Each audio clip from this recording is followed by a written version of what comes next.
Welcome to Texas PTA's Unlocking the Possibilities, 5 Keys to Student Success. Do you want to know the best way to encourage positive development and character in your child and limit high-risk behaviors like alcohol and drug use? You probably won't believe it's something we take for granted in our everyday lives. Research shows that young people who experience strong developmental relationships across different parts of their lives are more likely to show signs of positive development in many areas. They have increased academic motivation, so they work harder to succeed in school. They have increased social-emotional growth and learning, so they're good at making and keeping friends and respect others' feelings. They have a greater sense of personal responsibility and accountability, an end goal for every parent. And children with strong developmental relationships less often engage in high-risk behaviors like alcohol and drug use, violence, and sexual activity. Unfortunately, the research also tells us that too few young people report having a strong web of relationships in their lives. I think as parents, we just assume this will happen naturally, and it's easy to get bogged down with wrangling our kids and simply getting everyday tasks done. It's easy to lose sight of the bigger picture, that we're setting expectations and enforcing rules not for the sake of the tasks at hand, but in order to raise adults, strong, independent, successful adults. The question is, what are strong developmental relationships in families, and how do we foster them? You have a handout outlining the 5 key elements of developmental relationships. Let's review that. Express care is all about emotional support and showing your children that they really matter to you. Actions that express care include being dependable so your children know what to expect day to day. Listening, really listening, to show what's important to them is also important to you. Believe in your child and encourage their efforts and accomplishments, and show them you enjoy their company. Most families find this easy to do, even in their busy lives. Challenge growth is helping your children to see possibilities and potential for their future.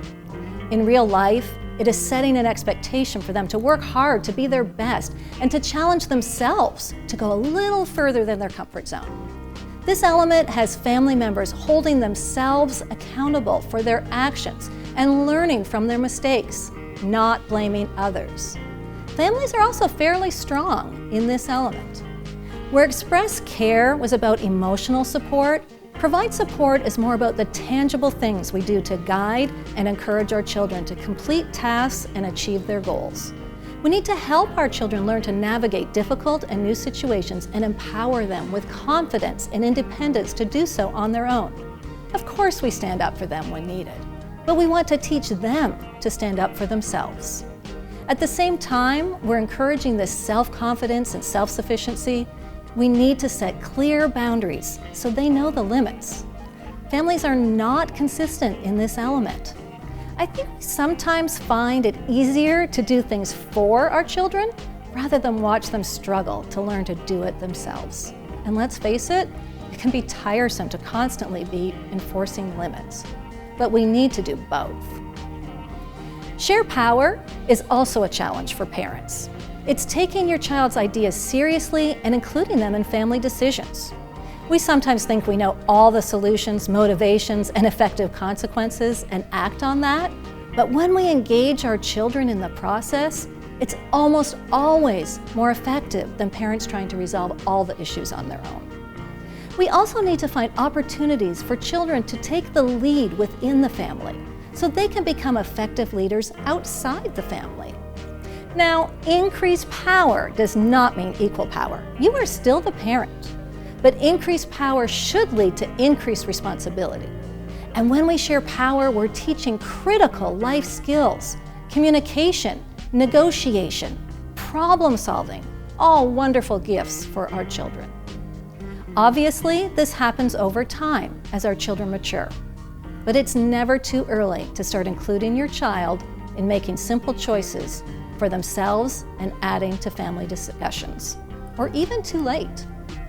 Expand possibilities is another area where families may struggle. We tend to want to keep our kids close to us and may worry how others will influence them or even about safety. But helping your children connect with new and different people, ideas, and opportunities truly helps them become lifelong learners. When we broaden their horizons and expose them to people and experience outside of our family circle, they develop an appreciation of differences, gain inspiration and curiosity to want to learn and grow even more. So this is a lot of food for thought. Your host has some activities and handouts they can share so that you can explore these last 3 elements further. But my challenge to you is to consider how you can be more intentional in building your family's developmental relationships to foster positive outcomes for your child. What will you do first?